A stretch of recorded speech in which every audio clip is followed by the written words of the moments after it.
नमस्कार, मैं हूं आपके साथ मयंक। आज 9 तारीख है और इस वक्त की सबसे बड़ी खबर आ रही है हॉर्मूज से। हॉर्मूज में अमेरिका का एक लड़ाकू अपाचे हेलीकॉप्टर तबाह हो गया है। देखिए, अपाचे हेलीकॉप्टर अमेरिका के वो हेलीकॉप्टर्स हैं जिनका इस्तेमाल ईरान की जो बोट्स हैं, जिनसे लगातार ईरान जो है हॉर्मूज में पेट्रोलिंग करता है या हमले करता है, उन पर निशाना बनाने के लिए अमेरिका इस अपाचे हेलीकॉप्टर्स का इस्तेमाल कर रहा था। और जो खबरें हैं उसके मुताबिक अपाचे हेलीकॉप्टर हॉर्मूज में तबाह हो गया है। डोनाल्ड ट्रंप ने भी इस बात को कंफर्म कर दिया है, बल्कि डोनाल्ड ट्रंप का बयान भी आया है और उन्होंने यह कहा है कि अपाचे हेलीकॉप्टर के जो दोनों पायलट्स हैं वो सुरक्षित है। इस तरह का बयान डोनाल्ड ट्रंप ने दिया है। अब यह अपाचे हेलीकॉप्टर तबाह कैसे हुआ और डोनाल्ड ट्रंप ने अपाचे के दोनों पायलट्स का क्यों जिक्र किया, इसको लेकर हम बात करेंगे। देखिए, सबसे पहली बात, इस समय जो डिफेंस सर्कल में खबरें हैं वो खबरें ये हैं कि ईरान ने शाहिद 136 ड्रोन से अमेरिका के अपाचे हेलीकॉप्टर को मार गिराया। ये हमला उस वक्त हुआ बताया जा रहा है जब इजराइल और ईरान के बीच लगातार मिसाइलें बरस रही थी, हमले हो रहे थे एक दूसरे के बीच। इन्हीं हमलों के बीच में हॉर्मूज में अमेरिकी हेलीकॉप्टर गिर जाता है। देखिए, अभी जो व्हाइट हाउस की तरफ से जो बयान है या अमेरिका की तरफ से जो बयान आए हैं वो इसे एक दुर्घटना बता रहे हैं कि एक हादसा हुआ, उसमें शायद कोई खराबी आई, उसकी वजह से अपाचे जो है वो गिर गया। इस तरह की खबरें हैं और रेस्क्यू चलाया गया बड़ा भारी और वो पायलट्स को किसी तरह बचाया गया, ऐसा बयान अमेरिका की तरफ से। लेकिन ऑफिशियली अभी सेंटकॉम की तरफ से या फिर व्हाइट हाउस की तरफ से या विदेश विभाग अमेरिका का, वो अभी इस बात को साफ कुछ नहीं कह रहा है कि यह हादसा था या ईरान ने हमला किया था, बल्कि एक इन्वेस्टिगेशन भी शुरू हो गया है अमेरिका में कि अपाचे क्या ईरान के हमले से गिरा है। देखिए, पहले भी इस तरह की खबरें आई कि चाहे जेरल्ड आर फोर्ड हो या अब्राहम लिंकन हो, इस तरह की तमाम खबरें थी कि इन पर हमले हुए। अमेरिका ने पहले उसको स्वीकार नहीं किया, हाथ से बताते रहे, और हकीकत यह है कि जेरल्ड आर फोर्ड का तो यह हाल हो चुका है कि वो दूसरी बार शायद उसको उतारा ही ना जाए समंदर में, इतने बुरे हाल हैं। इसीलिए जो खबरें हैं डिफेंस सर्कल में ये मान के चला जा रहा है कि ईरान ने शाहिद 136 ड्रोन से इस अपाचे हेलीकॉप्टर को मार गिराया है। अब देखिए, अपाचे हेलीकॉप्टर, एक हेलीकॉप्टर गिरने को आप ये भी कह सकते हैं कि भाई एक ही हेलीकॉप्टर गिरा है, लेकिन इसके बड़े मायने हैं। बड़े मायने क्यों हैं? आप अपाचे हेलीकॉप्टर की जो खास बातें हैं वो देख लीजिए। यह हेलीकॉप्टर में 16 हेलफायर या एंटी टैंक मिसाइल्स हैं, मतलब इसमें 16 हेलफायर मिसाइल्स होती हैं, जो कि सबसे आधुनिक हेलीकॉप्टर्स में से एक माना जाता है अपाचे। इसमें हाइड्रा 70 हाइड्रा रॉकेट्स होते हैं और 30 mm की ऑटो कैनन मशीन गन से लैस होता है, जो एक बार में बड़े हमले कर सकता है। यानी ये कॉम्बैट जोन में, वॉर जोन में सबसे ज्यादा एग्रेसिव, सबसे ज्यादा इस्तेमाल किए जाने वाले प्रभावशाली हेलीकॉप्टर्स में इसकी गिनती होती है। 1 मिनट में कई राउंड इससे फायर हो सकते हैं। इसमें अगर आप रडार की बात करें तो लैंगोबो रडार है, जो जिसमें थर्मल, नाइट विजन सब कुछ लगे होते हैं। यानी कुल मिला के देखिए, ये एक ऐसा हेलीकॉप्टर है जो इस तरह के ऑपरेशंस में जो हॉर्मूज में होते हैं। बार बार ये बात कही जा रही थी कि अगर हॉर्मूज में कोई ग्राउंड ऑपरेशन होगा तो उसमें अमेरिका की तरफ से सबसे ज्यादा अपाचे का इस्तेमाल होने वाला है, इस तरह की खबरें थी। पिछले 1 महीने के अंदर अपाचे हेलीकॉप्टर्स की संख्या बहुत ज्यादा बढ़ गई है, खास तौर पर हॉर्मूज के आसपास के इलाकों में, जो आइलैंड्स हैं उनके आसपास के इलाकों में। देखिए, इसकी स्पीड और रेंज की बात करें तो ये 280 से 365 किलोमीटर प्रति घंटे की रफ्तार से उड़ सकता है और करीब 3 से 4 घंटे तक ये हवा में रह सकता है बिना रिफ्यूलिंग के। यानी आप देखिए, ये वो हेलीकॉप्टर है जिसको लेकर ईरान की तरफ से हमेशा से ईरान की सेना बेहद सतर्क रही है और इनके मूवमेंट पर खास नजर रखी जा रही थी कि अगर ग्राउंड ऑपरेशन होगा तो इसका इस्तेमाल होगा। अब देखिए, ऐसे हालात में जब इजराइल और ईरान के बीच मिसाइल्स फायर हो रही हैं, लगातार फाइटर जेट्स हमले कर रहे हैं, ऐसे में हॉर्मूज के में जो है वो एक अमेरिका का हेलीकॉप्टर जो ईरान के वाटर्स के, ईरान का जो सीमा है उसके बेहद करीब उड़ रहा है और उस पर हमला होता है या वो गिर जाता है। इसीलिए कहा जा रहा है, ऐसा अंदेशा है कि ये शाहिद 136 से इस पर हमला किया गया और हॉर्मूज इसको गिरा दिया गया।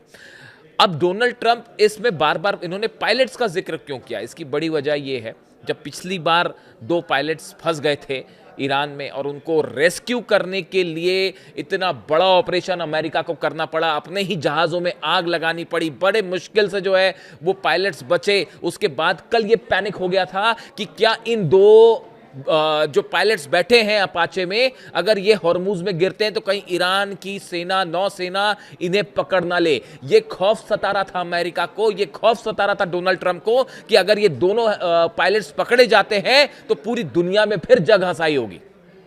हेलीकॉप्टर भी गिरता है, पायलट भी पकड़े जाते हैं तो फिर बड़ी मुश्किल हो जाएगी। इसीलिए बड़ी कोशिश में, आनंद फानन में जो है अमेरिका ने अपने वॉरशिप्स भेजे और किसी तरह से जो है ये दोनों पायलट्स को बचाया गया।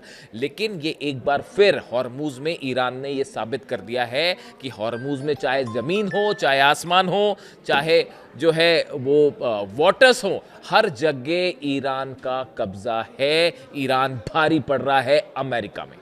इसके साथ ही एक और खबर आई है, इराक में भी एक अमेरिकी ड्रोन, शायद वो MQ-9 रिपर ड्रोन हो सकता है, उसको मार गिराया है डिफेंस सिस्टम ने ईरान के। देखिए ये बड़ी गौर करने वाली बात है, ये इसलिए मैं इसका जिक्र कर रहा हूं। अगर इराक में अमेरिका का MQ-9 रिपर ड्रोन गिर जाता है, या हो सकता है वो इजराइल का हर्मीज या हेरॉन ड्रोन हो, इन तीन में से कोई एक ड्रोन था वो जो गिरा है, इसको ईरान के डिफेंस सिस्टम ने मार गिराया। कल जब इजराइल हमले कर रहा था ईरान के ऊपर, तो इस बात का खास ख्याल रखा जा रहा था कि फाइटर जेट ज्यादा अंदर ईरान के ना जाए, क्योंकि ये डर सता रहा था कि ईरान का डिफेंस सिस्टम मार गिराएगा। इससे आप समझिए एक बात, अपाचे का गिरना, MQ-9 रिपर ड्रोन का गिरना, 42 जो प्लेन्स गिरे अमेरिका के, ये सब इस ओर इशारा कर रहे हैं कि ईरान के डिफेंस सिस्टम में बड़ी तेजी के साथ तरक्की हुई है। ईरान ने अपने सेंसर्स से चलने वाले, इंफ्रारेड से चलने वाले जो डिफेंस सिस्टम है, इसमें कुछ नई टेक्नोलॉजी एडवांसमेंट किए हैं। हो सकता है रूस की मदद से हो, चीन की मदद से हो, या खुद ने भी अपना एडवांस डेवलपमेंट किया है। ये बड़ा प्रभावशाली साबित हो रहा है अमेरिका और इजराइल के जेट्स के खिलाफ और हेलीकॉप्टर्स के खिलाफ। इसके अलावा देखिए एक और अहम खबर, कल जब ये हमले हो रहे थे और मैंने आपको ये बताया था कि इजराइल में बड़ी तबाही हुई है, मेरे वीडियो में नीचे कई कमेंट्स आए थे जिसमें कई लोगों ने ये कहा कि इजराइल में तो कोई तबाही नहीं हुई है, इजराइल से तो कोई तबाही की तस्वीरें सामने नहीं आई है। आप कह रहे हैं कि इजराइल में तबाही हुई है। अब धीरे धीरे वो तस्वीरें सामने आने लगी है। मैंने आपको हर बार कहा कि इजराइल में जब भी कोई नुकसान होता है तो वक्त लगता है बाहर आने में। अब हाइफा की तस्वीरें बाहर हैं। जो तस्वीरें मैंने देखी हैं हाइफा में हमले की, हाइफा की ऑयल रिफाइनरी के ऊपर मिसाइल गिरी है और ऐसे जबरदस्त धमाके हुए कि देखने वाले की रूह कांप जाए। पूरे आसपास के कई किलोमीटर्स तक ये धमाकों की आवाज सुनी गई और जबरदस्त जो है टेंशन तनाव में थे पूरे इजराइल के लोग जो हाइफा के आसपास है। बिल्कुल ऐसा ही हमला बीरशेबा में हुआ, जहां कई किलोमीटर दूर तक जो है आवाजें सुनाई दी, मिसाइल्स गिरने की, आग की लपटें दिखाई दी। इसी तरह के हमले अगर हम बात करें तो अशदोद में नेवातिम और तेलनौफ, इसमें जो दोनों जगह हैं नेवातिम, तेलनौफ, ये दोनों एयर बेसेस हैं इजराइल के और सीधा हिट हुई है इसके ऊपर मिसाइल्स। अब इसकी तस्वीरें धीरे धीरे बाहर आने लगी हैं। अगर कई बार देखिए आप तस्वीरों को बाहर ना आने दें, इजराइल की तरफ से एक कोशिश होती है कि तस्वीरें नुकसान की बाहर ना जाए, लेकिन सैटेलाइट्स जो हैं वो हर स्थिति को बता देते हैं। चाइना के सैटेलाइट्स की तरफ से एक बार फिर यह बताया जा रहा है कि इन एयर बेसेस पे नुकसान की तस्वीरें सामने आने लगी हैं और दोनों ही एयर बेस पर बड़ा नुकसान हुआ है। यहां तक कि बेन गुरियन एयरपोर्ट को भी हिट किया गया है। यानी ये जितनी जगह आप देखिए, नेवातिम, तेलनौफ, हाइफा, बीरशेबा, अशदोद, सब जगह मिसाइल्स गिरी हैं। बताया जा रहा है 10 ठिकाने इजराइल के ऐसे हैं जो ईरान ने अपनी हाइपरसोनिक मिसाइल से जला डाले सिर्फ 24 घंटे के अंदर। और हकीकत अब ये है ईरान की तरफ से, देखिए कल असल में हुआ ये, इस बात को समझना पड़ेगा कि ये हमले कैसे हुए, ईरान ने क्यों इनिशिएट लेके हमले किए। देखिए जिस तरह से इजराइल लेबनान पर हमले कर रहा था लगातार, उसके बाद ईरान में एक बड़ी बैठक होती है, सिक्योरिटी काउंसिल की बैठक हुई। बताया जा रहा है कि इसमें ईरान के सुप्रीम लीडर भी जो है वो वर्चुअली इसमें शामिल थे इस बैठक में। इसके अलावा जो है वो तमाम जितने सेना से जुड़े बड़े अधिकारी थे वो इस बैठक में शामिल थे, सिक्योरिटी काउंसिल के सदस्य इसमें शामिल थे और कई अलग अलग जो ऑर्गेनाइजेशंस हैं उसके लीडर भी इसमें शामिल थे। इस बैठक में इस बात पर चर्चा की गई कि इजराइल जो लगातार हमले कर रहा है इसको कैसे रोका जाए। इस बैठक में जिक्र हुआ अली खामनेई साहब का। जिस तरह से अली खामनेई साहब ने जब लेबनान पर हमले हो रहे थे और हसन नसरल्लाह को जिस तरह से निशाना बनाया गया, उसके बाद 180 मिसाइल्स ईरान ने फायर की थी इजराइल के ऊपर, लेबनान के लिए। उसका उदाहरण दिया गया और यह कहा गया कि अब वक्त आ गया है इजराइल को रोका जाए, नेतन्याहू को जवाब दिया जाए। और इस बैठक में फैसले में यह फैसला हुआ कि जो अंजाम होगा, अब लेबनान को बचाने के लिए हमला किया जाएगा। और यह शर्त इजराइल के सामने रख दी गई है कि अगर अब फिर से हमला होगा तो फिर ऐसी ही हाइपरसोनिक मिसाइल से अटैक होगा।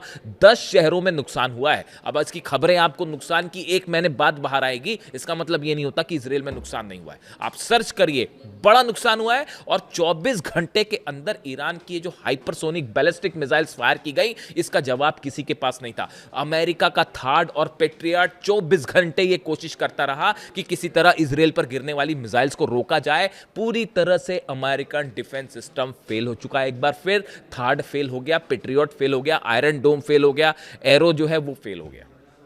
कुछ मिसाइल्स और ड्रोन्स इंटरसेप्ट हुए, इसमें कोई शक नहीं है, लेकिन बड़ी संख्या में मिसाइल्स गिरी।